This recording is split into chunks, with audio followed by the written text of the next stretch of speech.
यार ये ताला लगा दीदी तो हाँ उसमें ताला लगाइए ये चाबी ले बैठे हैं मान के कोई नहीं है ना कोई नहीं अगर एक लगा के चाबी ले ले वो खेत ले जावा अरे वहाँ कोई नहीं खेत ले जाओ यहाँ पर बाहर बैठे बैठे फेंक रहे ताला बंद करके आना फिर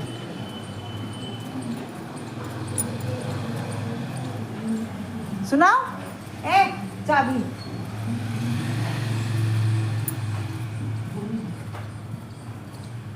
इतना कहा उन्होंने कहा नहीं जिसको सत्संग सुनना है जमीन में बैठकर सुनना है जमीन में बैठकर सुनना इतनी इसकी क्या आवश्यकता है क्योंकि इससे क्या होता है कि पहले से लगाम लगा के चलते हैं और हमें ये बात पता होती है कि हमें ऐसा नहीं करना बेटा इसको थोड़ी देर उधर ले जाओ थोड़ी देर फोन को उधर लगते वाला काट भी नहीं सकते क्योंकि हम लोग चला नहीं थोड़ी देर हम कुछ काम कुछ होगा बढ़िया तो नहीं ये हम कहना चाहते हैं कि जैसे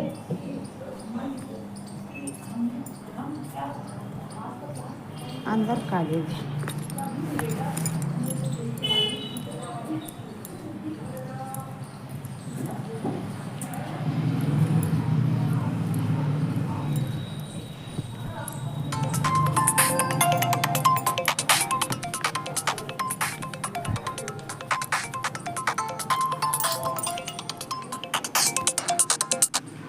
बंद करके आना हाँ को है नहीं है घर में ना अभी दीदी कुछ बात कर रही हैं वो बंद करके आना आपको या नहीं घर में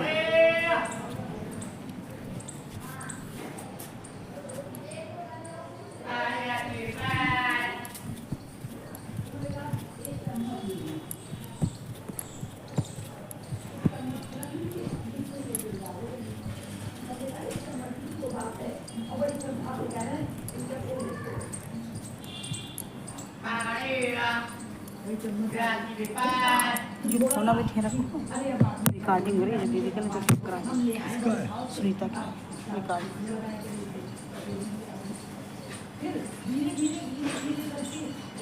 ये लगता है कि अभी जरा सी चीज है अरे अभी उनका भाव उनको दुखी ना करे और वो करते और ये उनको दुखी नहीं सबने भगवान देखे ये देखे भगवान की माया है हमें लोग पढ़ने लगता है और सुधार तो क्या हुआ कि अब करते करते करते करते तो बाबा ने बिल्कुल भी कुछ जैसे करता था जो कुछ भी है बस उतने ही पे बैठ करके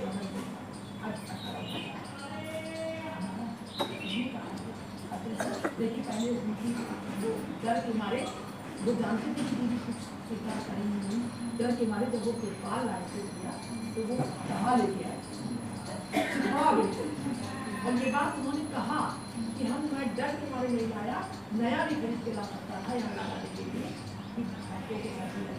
लेकिन मैं जानता था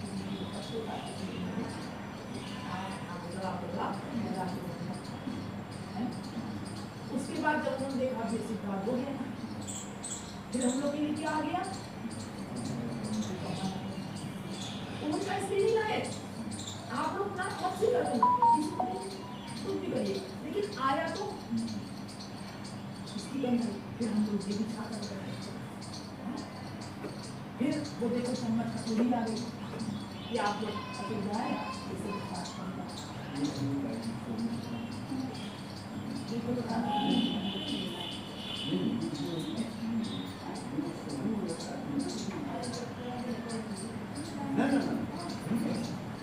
अच्छा कोई भी लाया ठीक है अब धीरे से पंखा अब हम ये चिंता कर रहे थे कि एसी ना लग जाए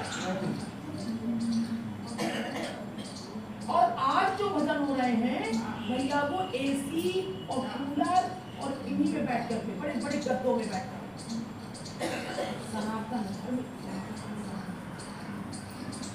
भगवत भक्ति इतनी आसान नहीं चमड़ी छिन जाती है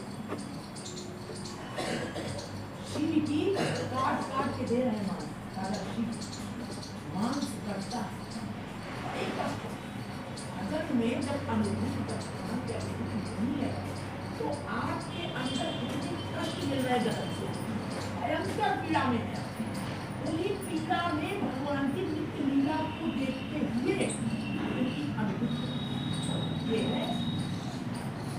ले आइए। इसलिए हमारा ये प्रार्थना है, जैसे भी हम लोग बस इतनी ही सुविधा में भजन करें, कहीं से कुछ और अब करते ना पीछे कि कहीं कोई पंखे ला रहा है तो कहीं कुछ ला रहा है। हाँ, तो वरना इसकी गंध आएगी तो हम यहाँ नहीं बैठ पाएंगे।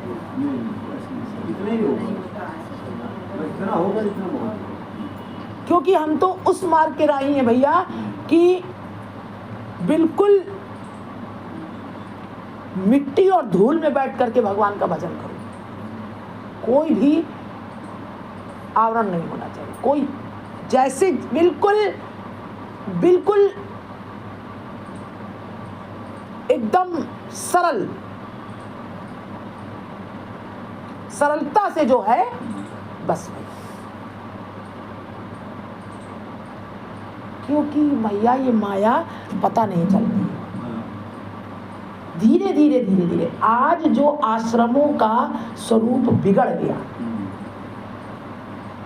आज देख रहे ऐसे लगता है जैसे फिल्मी थिएटर में बैठे हैं। बढ़िया आलीशान, क्या सजावट है बेटा। हाँ, तो हम निंदा या स्तुति नहीं, लेकिन ये भक्ति इस प्रकार से नहीं हो पाएगी। और वो भी भगवान का ही विलास है, क्योंकि आज के विलासिता के जीवन में जो युवक, जो आज की पीढ़ी है जो विलासिता में जीवन जी रही है, वो विलासिता पूर्ण ही भजन भी कर पाएगी, वरना वो उधर उन्मत्त नहीं हो पाएगी। इसलिए भगवान की ही लीला है, भगवान की बगैर इच्छा के नहीं होता है कुछ। तो जो हो रहा है वो उन आज की पीढ़ी को आकर्षित करने के लिए इस प्रकार से हो रहा है, नहीं वो ये भी भजन नहीं कर पाएंगे। और अगर आप इस स्थिति में हैं कि आप उस वैभव को समझ रहे हैं, तो फिर आप उस वैभव को बटोरे ना। बताओ, हमारी बात को अगर कोई वैभव आएगा तो बटोरने का तो पड़ेगा, फंस जाएगा उसमें, फंस जाएगा। चीरा दे इसे रसगुल्ला पे चाहते नहीं तो उसमें नहीं आप कर पाएंगे। इससे बहुत दूर रहने का सभी संतों ने बताया। बिल्कुल बहुत दूर, बहुत सावधान, और भगवान की कृपा।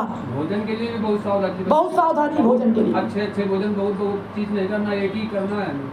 सब्जी रोटी है सब्जी रोटी, दाल है दाल रोटी, नमक है रोटी। भक्ति का मतलब ये नहीं है, और अनुभूति नहीं हो सकती है भक्ति। हम रोज खूब पकवान खाएं और फिर भजन करें, नहीं होता है, कभी नहीं होता। इसको पचाने के लिए चाहिए भोजन को। संतों ने इसीलिए सूखी रोटी खाई और यमुना जल पिया और फिर भजन किया, तभी वो सात्विक बन पाता होगा। अगर वास्तव में भगवत प्राप्ति की चाहत है, और ये मनुष्य योनि हमको पता चल रही है। हमको अगर पता चलता कि पंखा आया, हम उसी दिन भैया से विनय कर लेते कि भैया ना करिए ऐसा, पेडेस्टल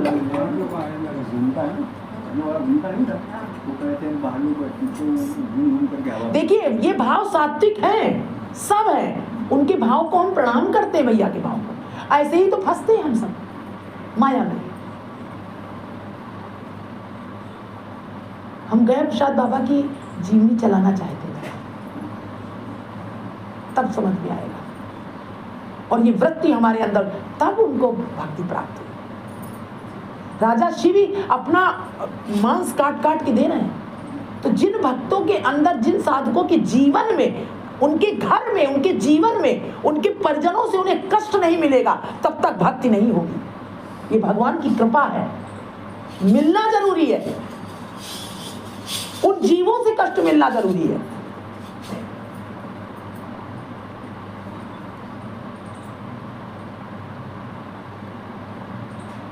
पांडवों को अपने चचेरे भाई, अपने ताऊ, अपने दादा से कष्ट मिला, तब भगवान कृष्ण की शरण में गए।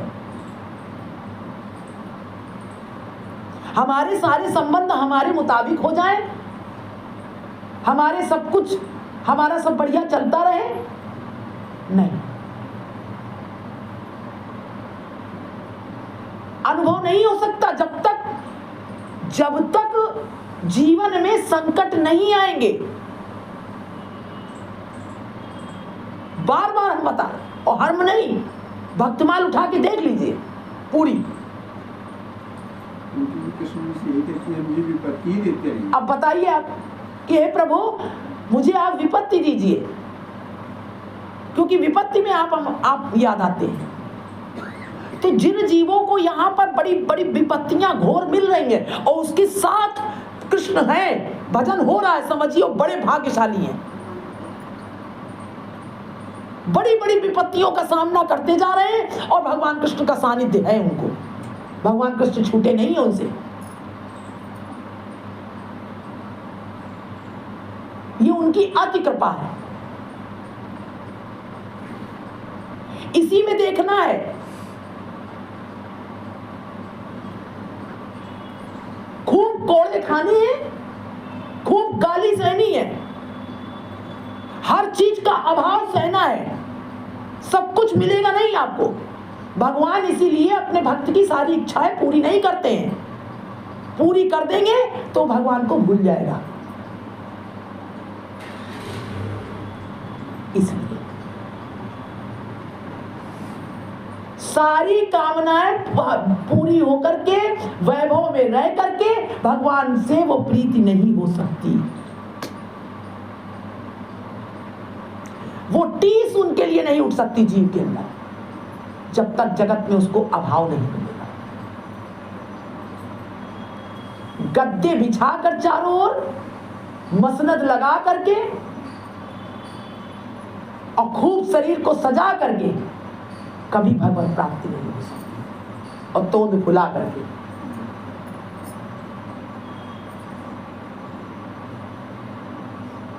गलत वचन हो तो आप सब बोलिए। भगवत कृपा से जो मिल जाए वो कोई बात नहीं। अब कोई फेंक थोड़ी ना देगा, जिसके पास जो है ठीक है। परंतु अब और कहीं से आने की चाहत, कहीं अपने दिल में कहीं से लोभ अगर हो रहा है तो भजन नहीं हो सकता। जिस स्थिति में प्रभु ने जिसको रखा है बस उसमें संतुष्ट रहे।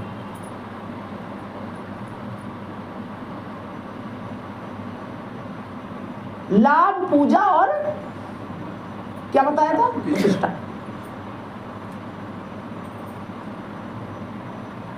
भक्ति सनातन धर्म इतना आसान नहीं, बहुत कठिन भी है। चमड़ी उधड़ जाती है जब तक, और जिसको जिसको प्राप्त हुआ है उसकी चमड़ी उधड़ी है। आंतरिक स्थिति में भले वो कुछ ना बताए किसी को अपनी स्थिति क्या है, अंदर से उसकी जब तक चमड़ी उधड़ी नहीं है, उसके जीवनी जैसी चल रही है। जब उसकी चमड़ी उधरती है उसी वक्त वो भगवान का ध्यान करता है। नहीं करेगा। जब संकट रूपी, रोग रूपी बहुत से उस रूप में कोड़े नहीं पड़ेंगे, उसी रूप में कोड़े पड़ते हैं, उसके कोड़े नहीं पड़ेंगे तब तक वास्तविक भक्ति क्या है उसको समझ में नहीं आएगी। और ऐसी स्थिति में भी वो जब उसका शरीर नृत्य करता है और आनंदित होता है, शांति रहती है हर स्थिति में, हर परिस्थिति में, हर घटना में, हर वस्तु में, हर संकट में, वो जब अनुभूति करता है उस चैतन्य की और इस माया को देखता है, ये सब असत्य है, तब असत्य दिखाई देता है। उस समय जब, उस समय भी ये असत्य दिखाई दे, तब समझिए कि अब आनंद की स्फूर्ति। अगर क्रोध आ गया, अगर विचलन हो गई जगत में, तो कुछ बचा नहीं। आपको स्वामी जी क्या, स्वामी कहते हैं जब वही राम लागते तो अन्नौरस षडरस अनरस वह जाके सब सीखे। सब जितने रस हैं ये जितने सब रस हैं, इनमें कोई सब रस नहीं सीखे रह रहे, जाते, सब सब हो जाते हैं, सब रस नहीं रहता है। कोई प्रियता नहीं होती।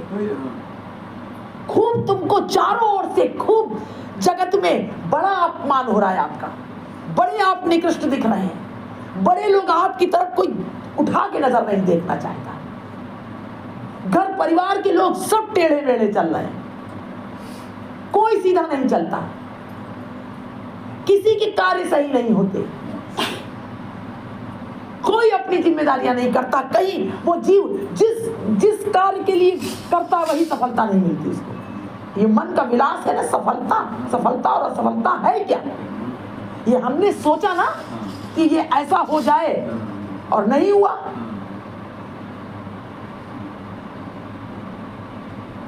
तो भक्ति तभी देता है कि तुमने कैसे सोच लिया कि ये हो जाए, क्यों हो जाए और किस लिए हो जाए, है क्या यहां?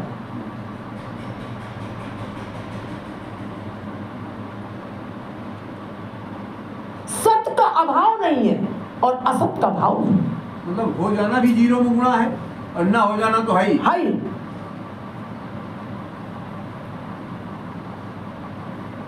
तुम्हारी खाल उधड़ रही हो और तुम भजन कर रहे हो।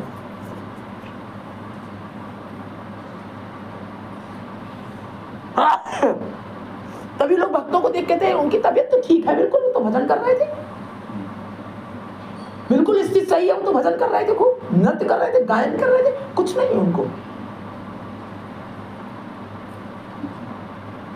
वो तो बिल्कुल ठीक है।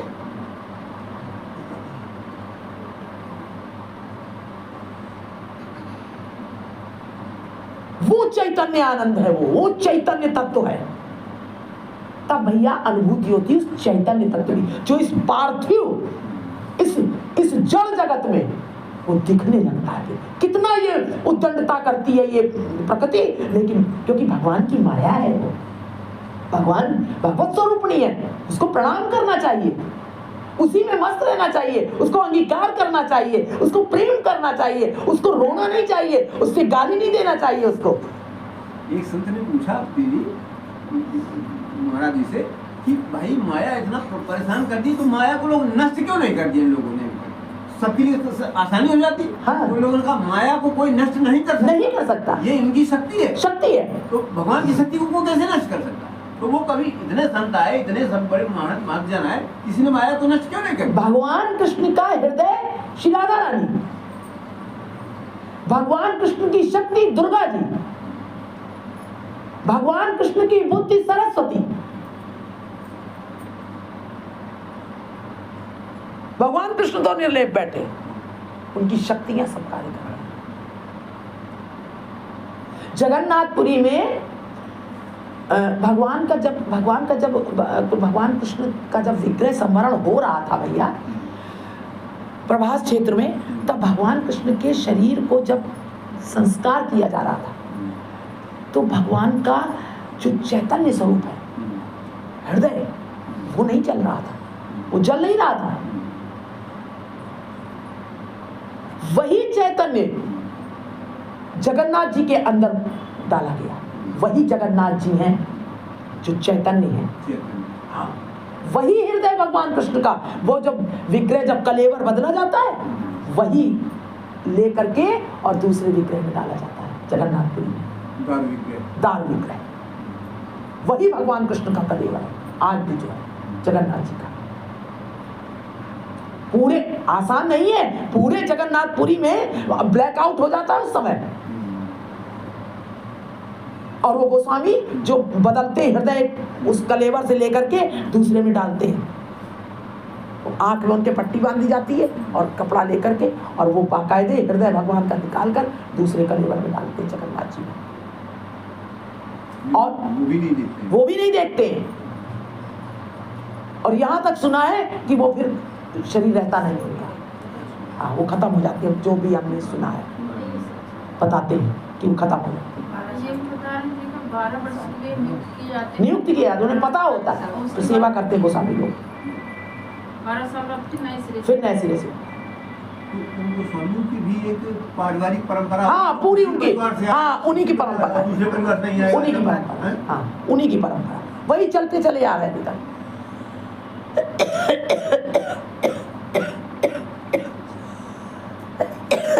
अरे ये भगवान कृष्ण का जो रथ, जगन्नाथ जी का रथ, वो जब रथ चलता है तो उसके बारे में कह दिया गया, रथ के आगे लिखा हुआ है कि ये रथ अगर अपने आप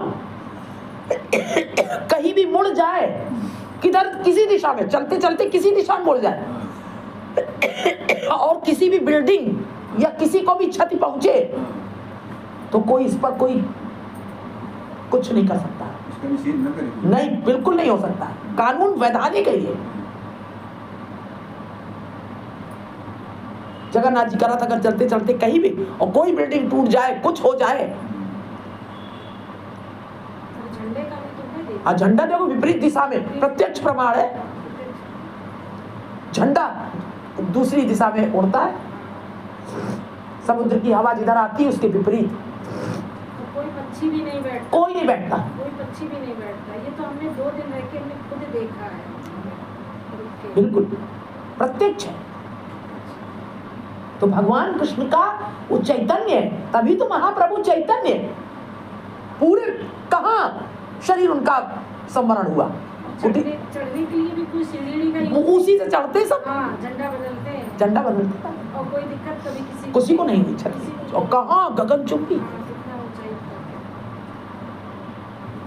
एक बात उसमें विज्ञान वाले उनको बड़ा आश्चर्य होता है इस बात को सुन करके और पढ़ करके कि वो जगन्नाथपुरी में जो प्रसाद बनता है उनका भगवान से, तो 7 हंडियों में रखा जाता है। हाँ और सबसे ऊपर वाली हंडी पक जाती है, पहले पकती है, जबकि नीचे अग्नि तो नीचे लोग नीचे होनी चाहिए ऐसा नहीं होता ना, ऊपर की कच्ची रहनी चाहिए। ऊपर की तो वो पहले पकती है। ऊपर का सबसे पहले बनता है। तो ये हृदय चैतन्य है। हमारे गुरु साक्षात चैतन्य, उन्होंने कहा है कि तेरा शरीर छूटेगा, जीव से कह दिया तो सीधे तू मुझे प्राप्त होगा।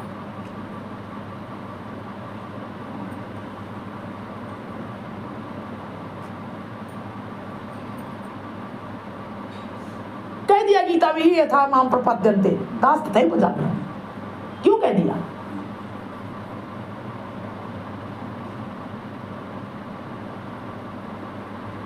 हम उनको बचते हैं तो हम उनकी धरोहर हो गए। बिल्कुल, और हमारे गुरुदेव ने दिखा दिया कि चैतन्य है शरीर, उन्होंने अग्नि में जीते जी अग्नि प्रवेश करके दिखाया हमें, वो चैतन्य है हमारे।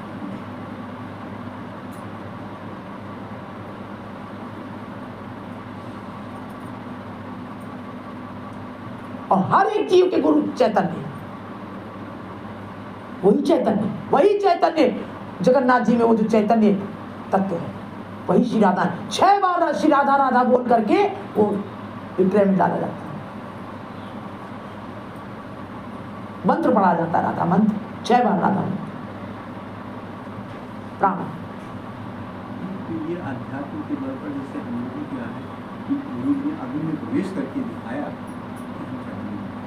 इसकी नकल हम उसका वो नहीं करते हैं, विरोध नहीं करते और ना ही उसकी निंदा करते हैं। हमारा जो मुस्लिम समाज है वो क्या करता है, अग्नि जो अंगारा है उसमें चला करते हैं। हाँ। तो उनका चलने का ढंग क्या है कि विशेष मंत्र होते हैं, तो मंत्रों के द्वारा अग्नि की शक्ति को वो कर देते हैं। हाँ। और फिर उसमें चलते हैं। हाँ, तो उनका चलना और हमारे गुरु जी का चलना बहुत अंतर है इस दोनों में। वैराग्य धारण किया, जंगल में रहे, उन्होंने भोजन पानी नहीं किया। और लेने मुसलमान अंगारे में चलते हैं और वो तो भक्ति का हर जगह दूसरा स्वरूप उसका करके, ऐसे तो महाप्रभु चैतन्य को, सिद्धि होती है, सिद्धि का। ऐसे तो महाप्रभु चैतन्य को लोगों ने यही तो उस समय यही किया कि जैसे वो बेहोश हो जाते थे, जैसे इस तरह से हो जाते थे, तो लोगों ने करना शुरू कर दिया। हाँ, वो चीज तो उन्होंने तो दिखाया कि ये तुम्हारा शरीर जो है ये वास्तविक सत्य नहीं है, इसकी काया कल्प करो। उन्होंने सिर्फ दिखाया जीवों को कि चेतना तत्व देखो,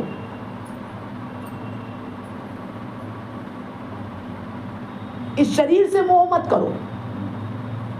वैराग्य, उत्कट वैराग्य।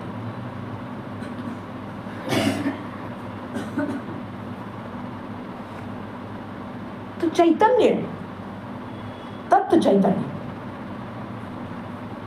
वो श्री राधा रानी उनका आह्लाद स्वरूप।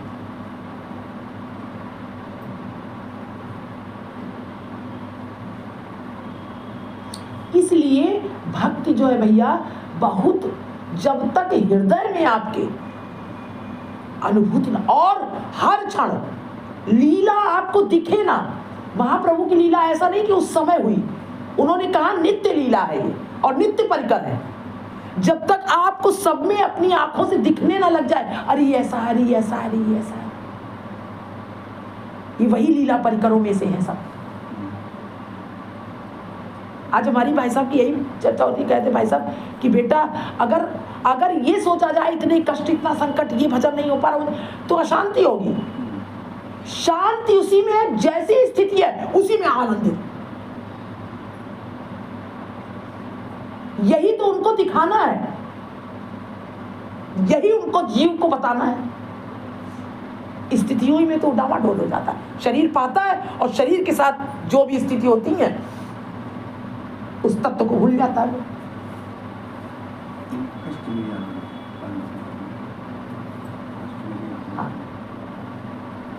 इसलिए और अब क्या, खूब तमाम सुविधाएं ले लेके हम फिर हमारा भजन इसलिए नहीं होता। भजन में बाधा पड़ती है, बहुत बाधा पड़ती है। संत ऐसे ही नहीं, वहां वृंदावन में बड़े बड़े सेठ आए, उन्होंने किसी को अनुमति नहीं दे पाई, कोई भैया कुछ नहीं कर पाया। इसी हम लोग बड़े बड़े संतों की बातें बताते हैं और सुनने वाला समझता है ये भी ऐसे ही होंगे। महाराज जी आपकी जय हो। बताते तो हम लोग उनके वैराग्य है ना, हमारे अंदर कितना वैराग्य है आप बताइए ये बात। सही बड़े बड़े भक्त माल में बड़े बड़े उनकी चर्चा चलाते हैं, हमारे साथ क्या गुजरता है, हम जरा सी कष्ट को सहन कर पाते हैं। एक आपने कथानक सुनाया था हमको, कोई आए थे कि कोई महिला आई थी संत जी के पास कि हमारा लड़का गुड़ बहुत खाता है। हाँ, गुड़ और छोड़ता नहीं। हाँ। तो उनका 3 दिन बाद आना, संत जी ने महिला को लौटा दिया। बड़ी दूर से आई थी, उस समय सवारी भी नहीं रहती थी। मुझे थोड़ा हल्का सा याद है। फिर 3 दिन बाद आए तो अब 3 उसके बाद फिर उनका कि अब गुड़ नहीं खाएगा। नहीं, उन्होंने कहा कि बेटा गुड़ मत खाया करो। उनके गुरु जी इतनी बात थी तो आप तब उसी दिन कह देते कि गुड़ मत खाया करो, तो उस दिन भी कह देते गुड़ ना खाया करो। कह लगे बेटा उस समय हम इसलिए नहीं कह पाए क्योंकि हम खुद गुड़ खाते थे। ये सब कथानक नहीं है, ये सब वास्तविक सत्य बातें हैं, इनको समझना होगा हम लोगों को। ये छोटी छोटी बातें बहुत बड़ी बातें हैं। ये लोग जो कहते हैं इनमें खुद वही गुड़ खाते रहते हैं, उनकी इसलिए की बात जो भी कह रहा है, हम बड़ी बड़ी बातें, अगर हम बड़े बड़े संतों का कह रहे वाणी, हम अगर संतों की वाणी बोल रहे तो संतों का हमें एक छींटा तो पड़े।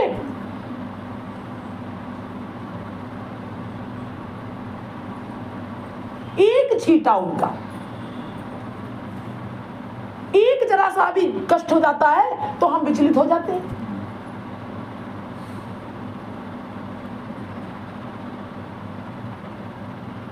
क्रोध आ जाता है? अहंकार हमारा पहले रखा हुआ है।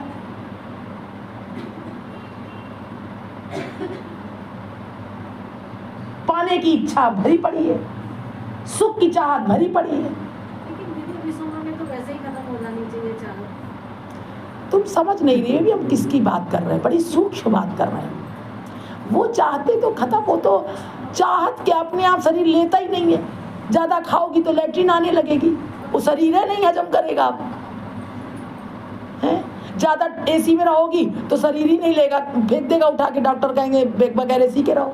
अब तो वो लेना ही बंद कर दिया उसने, वो तो एक अपने आप हो जाता है। हम जहां से बोल रहे हैं, जो बात कर रहे हैं, वो बात बड़ी गुड़ बात है।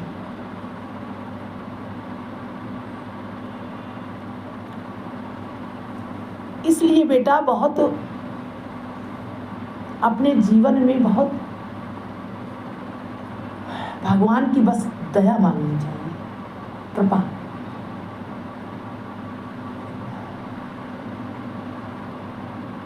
बहुत बड़ी दया है भगवान की कूटे जाओ, पीसे जाओ, छाने जाओ, जैसे भैया कह रहे थे ना, जलाए जाओ खूब कढ़ाओ में, और फिर थपकी भी दिया तब रस भरता है उसमें। ये सब कथानक नहीं है, ये वास्तविक सत्य है ये।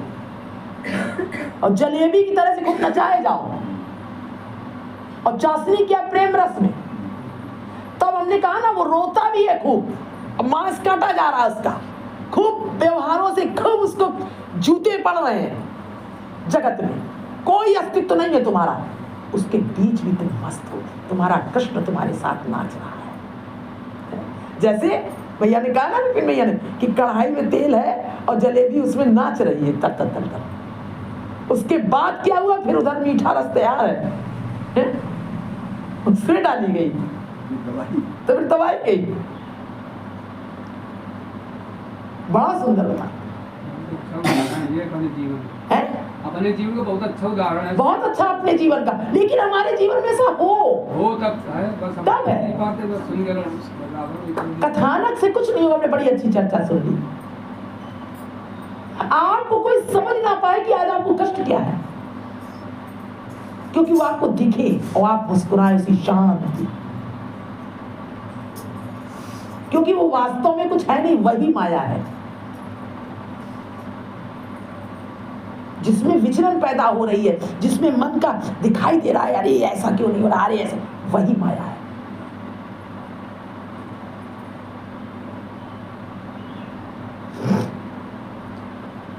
तो महाप्रभु कह रहे हैं कि वो उन्होंने, सत्यभामा ने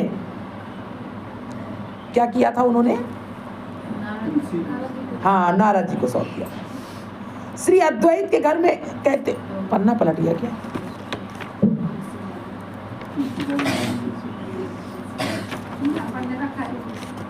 नहीं वो हमने बाद में कर देते ना।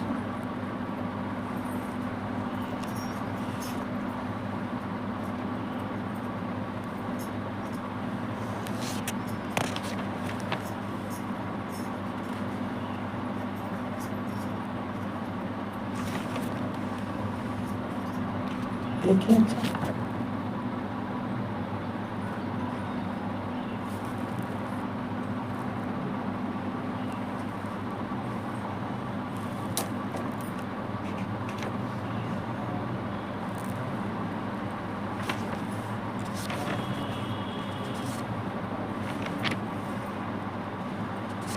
हाँ यही हो सकता है।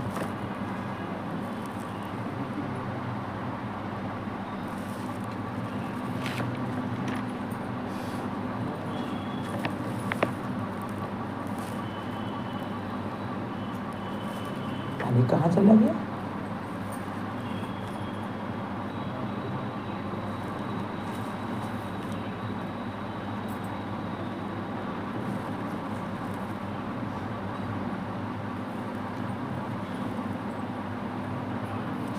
वो रुक्मणी जी का सुना रहे थे।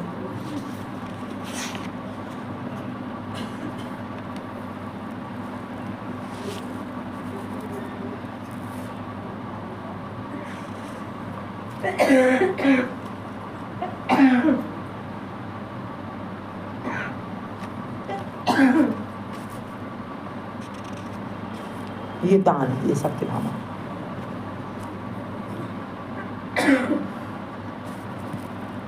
इस प्रकार कहा कि मैं इतने वशीभूत हो जाते हैं श्री कृष्ण की बेचे तो बिक जाऊं। वही प्रभु श्री कृष्ण ही तो गौरांग सुंदर विश्वंभर के गुप्त रूप में विराजमान है, जिन सबके लिए आपका अवतार हुआ है। उनमें भी कोई अपने प्रभु को पहचान नहीं पा रहा था। श्री कृष्ण भजन की जिसकी इच्छा हो वो प्रभु के मंगलकारी निज दासों का भजन करे। निज दासों का, जिसको श्री कृष्ण भजन की जिसकी इच्छा हो वो प्रभु के मंगलकारी निज दासों का भजन करे। भगवान गौरचंद्र वैष्णव जनों की सेवा करके आप सबको यही सिखला रहे हैं। प्रभु भक्तों की पूजा की डलिया उठाकर चलते हैं, धोती लेकर चलते हैं, लज्जा नहीं करते। भगवान दास होकर दिखा रहे हैं कि अगर कृष्ण भगवान कृष्ण की भक्ति चाहते हो तो सेवक बनकर रहो सबके। भगवान के दास, तभी भगवान ने कहा साधु सेवा, जीवेर दया नामे रुचि और वैष्णव सेवा। तो भगवान डलिया उठाकर चल रहे हैं। ये देख वैष्णवजन हड़बड़ा कर झट आकर उनका हाथ पकड़ लेते हैं। भक्त वृंद विश्वंभर चंद्र के विनय को देखकर उनको वाणी और हृदय से निष्कपट आशीर्वाद देते हैं। यथा श्री कृष्ण भजो, श्री कृष्ण का सुमिरन करो, श्री कृष्ण नाम सुनो, श्री कृष्ण हम सबके जीवन धन प्राण हो, बोलो बोलो कृष्ण बोलो, कृष्ण के दास हो। कह रहे कृष्ण बोलो और कृष्ण के दास हो। तुम्हारे हृदय में श्री कृष्ण का प्रकाश हो, श्री कृष्ण के अतिरिक्त तुमको और कुछ भी स्फुरण ना हो, कोई स्फुरण ना हो कृष्ण के अलावा। तुम्हारे द्वारा हम सबके दुख दूर हो। श्री कृष्ण के अतिरिक्त हंसी उड़ाते हैं, श्री कृष्ण के अतिरिक्त तुमको और कुछ भी स्मरण ना हो। तुम्हारे द्वारा हम सबके दुख दूर हो। जो मूढ़ लोग आज कीर्तन की हंसी उड़ाते हैं, तुम्हारे द्वारा वे सब श्री कृष्ण के भक्ति रस में डूबे। आज जो हंसी उड़ा रहे हैं तुमको देख देख के, अरे भिखारी है, अरे तुम, महाप्रभु कह रहे हैं कि तुम्ही को देख करके लोग श्री कृष्ण रस में डूबे। जैसे तुमने शास्त्रार्थ में सब संसार को जीत लिया है, वैसे ही अब श्री कृष्ण का भजन करके पाखंडियों का संहार करो। तुम्हारी कृपा से हम सब भी मतवाले होकर श्री कृष्ण के नाम रूप लीला आदि को सुख से गा गा कर नाच सके। भक्त लोग प्रभु के श्री अंग पर अपने हाथ फेरते हुए इस प्रकार आशीर्वाद देते हैं और अपना दुख सुनाते हैं। वत्स, इस नवद्वीप में जितने भी अध्यापक हैं वे श्री कृष्ण भक्ति की व्याख्या के समय सब बगुले की भांति गूंगे हो जाते हैं। कह रहे जितने भी अध्यापक हैं, आप तो कृष्ण का इतना वर्णन करते कि आपने सारी पोथियां ही बंद कर दी, व्याकरण ही खत्म कर दी, लेकिन जितने भी अध्यापक हैं ये इस मर्म को नहीं समझते। और जब भगवान कृष्ण की कोई चर्चा चलती है तो बगुले की तरह, कह रहे बगुले की तरह बहुत ही गूंगे हो जाते हैं। इस नवद्वीप में कितने ही बड़े बड़े सन्यासी, तपस्वी और ज्ञानी जन हैं, परंतु वत्स कोई भी श्री कृष्ण कीर्तन का वर्णन नहीं करता है।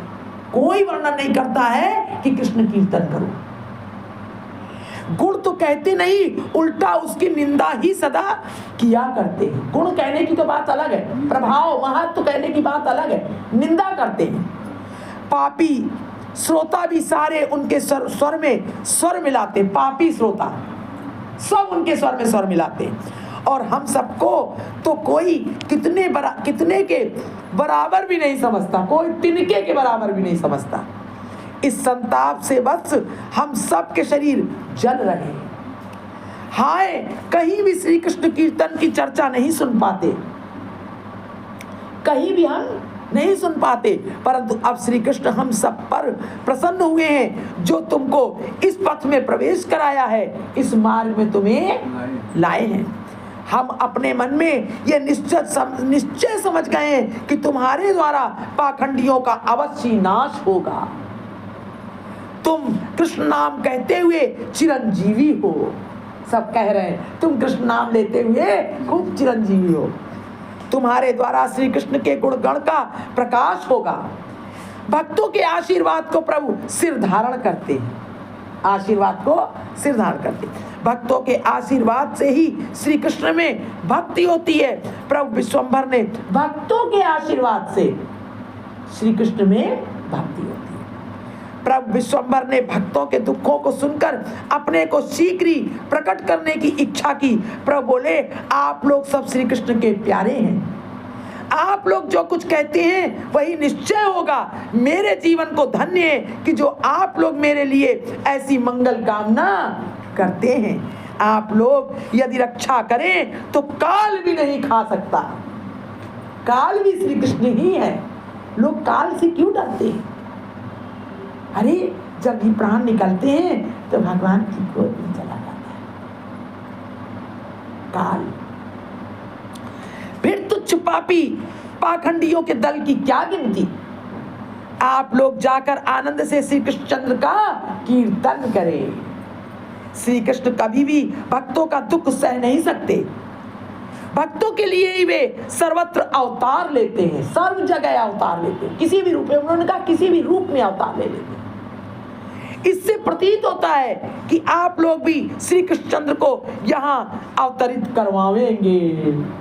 आप जो कृष्ण कृष्ण कह रहे हैं, आप लोग को इच्छा हो रही है, इसका मतलब आप लोग भी महाप्रभु कह रहे हैं यहाँ श्री कृष्ण को अवतरित करावेंगे, जबकि अवतरित हैं, और नवद्वीप में चिन्मय आनंद करावेंगे।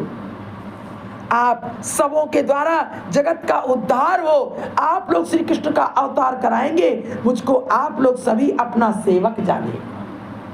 अपने इतने इच्छुक हैं आप सब सत्संग के, भगवान के कीर्तन के, कि आप सुन सुन के आपकी इच्छा से भगवान कृष्ण अवतरित हो जाएंगे और मुझे कभी ना भूलें, बस यही वरदान मुझे दें। ऐसा कहकर श्री विश्वंभर चंद्र सबकी चरण रज, ये भगवान निज आचरण करके दिखा रहे हैं। और वे भी सब अनेक आशीर्वाद देते हैं। गंगा स्नान करके भक्त लोग सब अपने अपने घरों को चले और प्रभु भी मन में कुछ हंसते हुए घर आए। बोलो गोविंद भगवान की। आज यही विश्राम लेते हैं, आगे का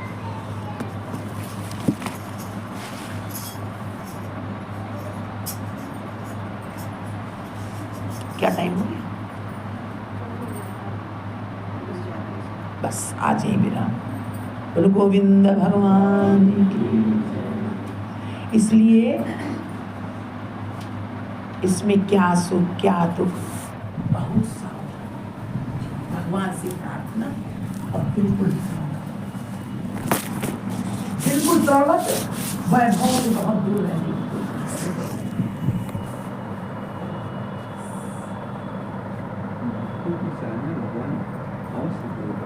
ये भगवान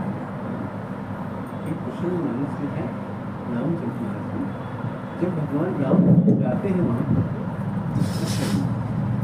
जब भगवान राम विवाह के लिए तो वहाँ की सखी, वहाँ के लोग ये कहते हैं कि हमने अगर कोई तपस्या की हो, हमने अगर कुछ भी हमने पुण्य कमाया हो, कुछ भी किया हो, तो राम जी को देख के एक कन्या कह थी, क्या कहती है? देख राम बर सांवरो जानकी योगी। यह सांवरा यही जानकी की योग है। और अगर हमने कुछ भी पुण्य कमाए हो, कुछ भी अपने जीवन में किया हो, तो प्रभु यह विवाह हो जाए, इन्हीं के साथ हो जाए, क्योंकि यही सांवरावती जानकी के योग्य है। ये धारणा जनकपुर के हर वासी में थी, चाहे वो स्त्री हो, चाहे पुरुष हो, युवा हो, वृद्ध हो, सबके हृदय में यही भावना थी, वर सांवरो जानकी योगी। तो सबकी जो की भावना वही थी, सबकी वही चाहत थी, वही हुआ। तो जो भक्त चाहते हैं होता वही घटित हो जाता है। जैसा दीदी भी कल कि भक्तों की चाहना है कि यहाँ पर आनंद वर्धित हो, आप सब यहाँ पर उनको पाएंगे, तो हर जगह अब सूक्ष्म दृष्टि अगर हम देखते हैं जब जहाँ, तो वही चीज मिल जाती है, चाहे वो मानस हो या चैतन्य चेतावनी हो, चैतन्य भागवत हो, हर जगह बस यही है कि गुरु कृपा से हमें वो दृष्टि प्राप्त होती रहे तो हम उसको देख पाएंगे। और अदरवाइज हमें क्षमता नहीं है कि हम उसको देख ले। ये कहना क्या चाहते हैं? जय गुरु। दीदी जो आप कह रहे हो कि वैभव वाली बात, वैभव भगवान चाहे दूर कर सकते हैं, हमारी क्या औकात है? हमने कहा ना, यही अपनी औकात समझ के तो हम बहुत वैभव में ना रहे, अपनी औकात ही हम जानते रहे। जो हमें चाहत है, अच्छा एक चाहत होती है ना अंदर, नहीं होती है? हमने क्या कहा, जो उन्होंने हमें अपने आप जो मिल गया, लेकिन एक मिलने के बाद भैया एक चाहत भी होती है। अब आपको जैसे ये भगवान ने आपके स्तर से आपको दे दिया है, आपकी वैसी नौकरी दे दी आपको, वैसे जिसका हर एक के लिए यही है, अब उसको दे दिया, ठीक है। अब इसके बाद अब इसको वैभव नहीं कहेंगे, अब ये तो भगवान ने इस स्तर का दिया था तो हमने इससे स्वीकार कर लिया। अब इसके बाद अब आपको लगे कि नहीं अभी हमें इसको और बढ़िया बनाना है, अभी और करना है, अभी और करना है, अभी एक और गाड़ी लेनी है, अभी और बच्चे हमारे और हो जाए, अभी और ये फिर ये जो और करते रहते हैं। अब तो बल्कि जो है वो भी बड़ा सा बड़ा है, अब उसको भी नहीं देखना है, बस ठीक है भैया उसका मार्जन कर दिया, ये कर दिया, वो कर दिया। अब समय कितना, अब तो किसी तरह अपने मन को भगवान में लगाना है। अच्छा बताइए, वो चीज स्प्रहा और ये है निष्प्रह।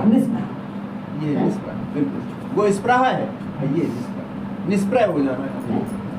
आज जो वर्तमान में हमारे पास है उसी में स्थित रहे, आगे की चाह ना होनी चाहिए, आगे की चाह और बढ़ जाए, और बढ़ जाए, और हो जाए। जो जिस स्थिति में इस वैभव से बचाने के लिए भगवान की भक्ति के बताया गया है बस कि आगे की हमारी चाहता धन के प्रति न बढ़े, भक्ति के प्रति बढ़े, कि और भजन हो जाए, और ज्यादा बढ़े। न धन प्रतिष्ठा किसी के प्रति ना बढ़े, हमारी इच्छा भगवान की तरफ बढ़े, और पाने के लिए भी नहीं, ये भी एक कामना है, वो तो मिले मिलाए हैं। हमें प्रसन्नता हो, हम प्रसन्न रहें, भक्ति ये कहती है। भगवान की भक्ति में खुश रहे, हाँ, आनंदित रहें, जो मिले वो ठीक, आनंद में रहें, और जो मिले वो ठीक, वो ठीक है, और जो ना मिले वो भी ठीक, ठीक है। बस इस तरह रहे आप। जो चला जाए उसके लिए रोए ना, जो परिजन है उनकी खूब सेवा करें, सब करें, और हमारे परिजन की तरह ही पूरा जगत है हमारा, सबका दुख दर्द देखे, जितनी हमारी सामर्थ्य है खूब सबकी इच्छा, सबका दुख दूर करें।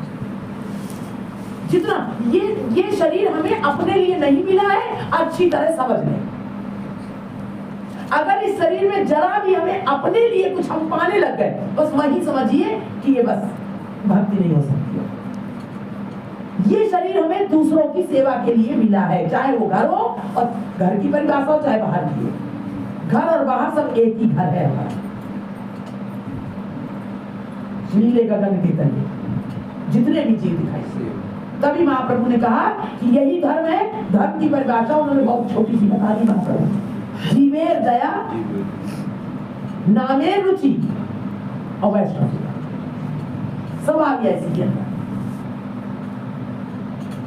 नाम में रुचि का मतलब वही है कि जहां है वही आनंद में रहे, और भगवान की भजन में रुचि बढ़े हमारी, भक्ति इसीलिए कहा भक्ति करो, आसक्ति ना हो, घर परिवार मैं मेरा, और ये नष्ट होने वाले और ये समय समय पर जाएंगे, इनके लिए हम रुदन ना करें, इनके लिए हमारे जीवन में तड़फन ना हो। आज मेरा लड़का चला गया, आज मेरा पुत्र चला गया, आज मेरा पति चला गया, आज हमारे नाना चले गए, आज हमारी मौसी को ये कष्ट हो गया, आज बनाने को कष्ट हो गया, आज वहां ये हो गया, ये सब कोई परेशानी आपके चित्त में ना हो।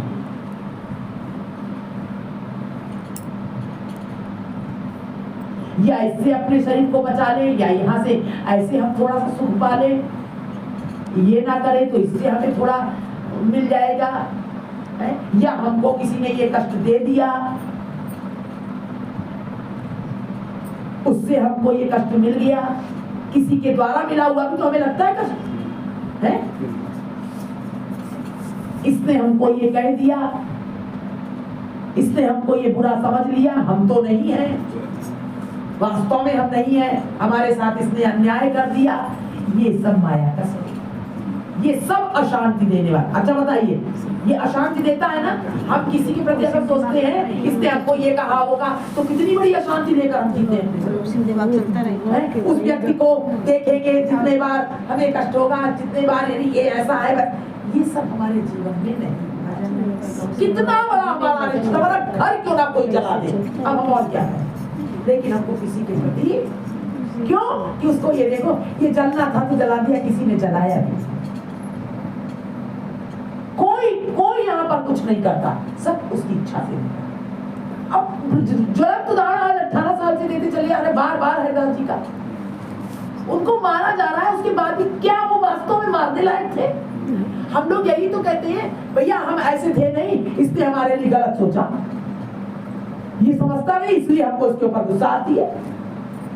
इसने हमसे ऐसा कर दिया, इसने हमको ऐसा कर दिया। यही कहते ही हैं। हम ऐसे नहीं, न्याय से हम न्याय से कहते हैं और बस हमारे अंदर द्वेष, ईर्ष्या, तो इसमें क्या भजन हो सकता है? ये सब भजन में बाधा है और यही माया है। वो माया रूप से आया है तुमसे द्वेष करने के लिए, वो माया रूप से आया है तुमसे तुम्हारे अंदर जलन पैदा करने के लिए। तुम क्यों करते हो ऐसा? ये माया है, माया का स्वरूप यही है। हरदास जी को माया रूप में आए वो लोग मार रहे हैं, लेकिन वो भगवान में ध्यान लगाए तब भगवान देखते जीव का कि वो जो कोड़े पड़े थे वो कैसे सहन कर रहे थे। भगवान ने दिखाया कि हरदास ये कोड़े मैं खा रहा भाई। जब हम लेंगे ही नहीं, जब हम किसी की गाली नहीं ले रहे हैं, किसी का अपराध, कोई भी हमारे ऊपर छल कर रहा है, कपट कर रहा है, कुछ भी कर रहा है, हम नहीं ले रहे हैं, तो उधर से तो कर रहा है कोई, तो वो कहाँ जाएगा? वो सीधे उसके पास जाएगा, और जब उसके पास जाएगा तो उसके प्रकोप से कोई बच नहीं पाएगा। तब भगवान ने कहा कि मेरे भक्त के साथ कोई कुछ करता है तो सीधे उसको दंड भोगना पड़ता है, क्योंकि वो तो ले ही नहीं रहा, वो तो हंस रहा है, वो तो द्वेष कर ही नहीं रहा है, और उधर से चल रही है वो बहुत किसी के हाथ से भगवान वन को चले गए तो देवताओं को ये लगा अरे भरत जी तो जा रहे हैं इनको लेने रामचंद्र जी को, कहीं ऐसा ना हो कि रामचंद्र जी लौट ही आए तो हमारा सब काम है वो फेल हो जाएगा। बना बनाया तो अपने गुरु जी के पास गए, बृहस्पति जी के पास, और कहने लगे महाराज कुछ ऐसा करिए कि भरत जी की मुलाकातें ना हो इनसे, राम जी से मिल ही ना पाए।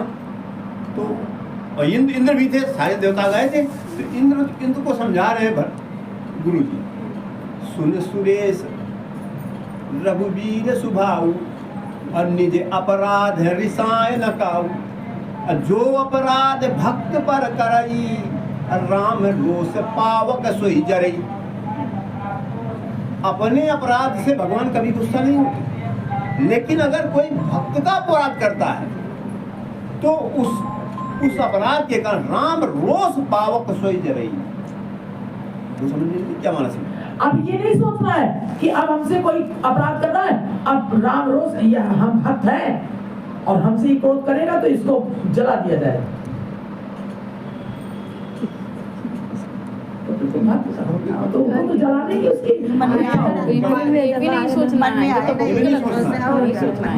प्रैक्टिकल बता रहे हैं कि हम तो कठिनाई हैं, हम तो भजन करते हैं, हम तो कृष्ण कृष्ण करते हैं, हम तो एकादशी व्रत करते हैं, हम तो भक्त हैं, और भगवान ने कहा है कि राम रोज का होगा कि श्रेष्ठ है, तो हम भक्त हैं और ये समझ नहीं रहा है हमको, इसको बहुत अपनी श्रेष्ठता आ गई, ये तो उनका काम है, बल्कि उसके लिए बहुत प्रार्थना करनी है। इसकी तरफ तो हमको देख रही नहीं, ये तो भगवान ने बता दिया है अपनी बात, लेकिन इसको हम अपने ऊपर उतार लेते हैं। यही होता है ना। कोई हमें हे दृष्टि से देख रहा है, कोई गाली दे रहा है, कोई कुछ कर रहा है, कोई कुछ कर रहा है, कोई हमें परेशान कर रहा है, ठीक है, हम तो बात है, हम तो भगवान का भजन ही कर रहे हैं, हम तो कुछ नहीं कहेंगे, लेकिन भगवान के भक्त को जो सताता है उसकी खैर नहीं, इनको छोड़ा नहीं जाएगा।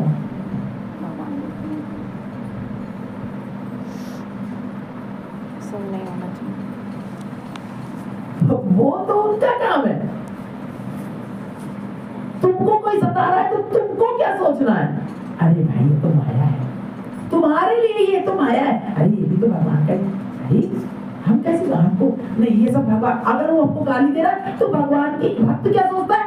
ये भगवान की इच्छा है, भगवान इसी में हमारे खुश है, ये तुम्हारी भक्ति है, ये तुम्हारी कृपा है तुम्हारे ऊपर। अरे उनको कोई जान पाएगा कहां से कृपा करते, कहां से मुंडी पकड़ते, कहां से वार करते हैं, उड़ाते हैं।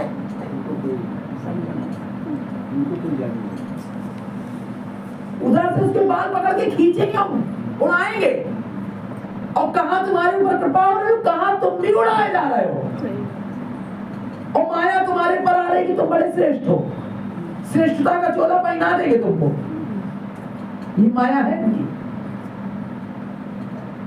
इसलिए महाप्रभु चैतन्य ने कहा है सावधान, प्रणादपि सुनिचेन करोड़पि सहित प्रणाम, हमारी नाम मान दे सदा कीर्तनीय।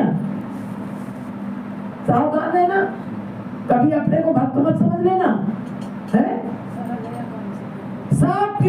सब भक्तों के चरणों पे पड़े रहना। और वास्तव में भैया जब ऐसा हो जाता है ना तो हृदय में ये अधूरापन लगता है कि भाई इतना बड़ा भक्त है, हमारा क्या होगा, तो किसी कोने में नहीं। जब ये चित्त में आने लगे, अरे ये कितना बड़ा, कैसे इसकी तरह हमारी भक्ति कैसे होगी, कैसे होगा, ये सब कितने बड़े भक्त हैं, हम कब ऐसे भक्ति कर पाएंगे प्रभु, हम कब आपको आपके लिए ऐसे कर पाएंगे। ये आना चाहिए। हमसे तो कुछ होता नहीं प्रभु, सब कहते हैं कि तुम भक्ति करते हो, तुम भक्ति करते हो। प्रभु हम अंदर जानते हैं कि हम तो कुछ भी नहीं करते। ऐसे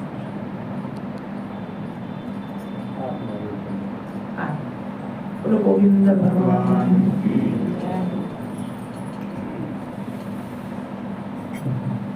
जय। राधे जय राधे जय राधे जय श्री राधे, जय कृष्णा जय कृष्णा कृष्णा जय कृष्णा श्री कृष्णा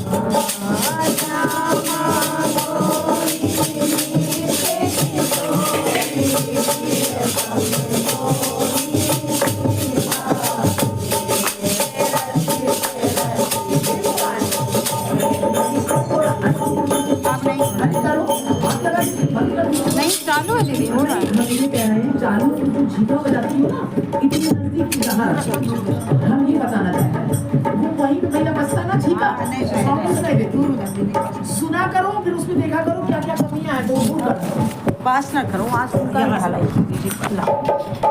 हाँ।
जय हो नित्यानंद महाप्रभु की जय हो देव भगवान की जय हो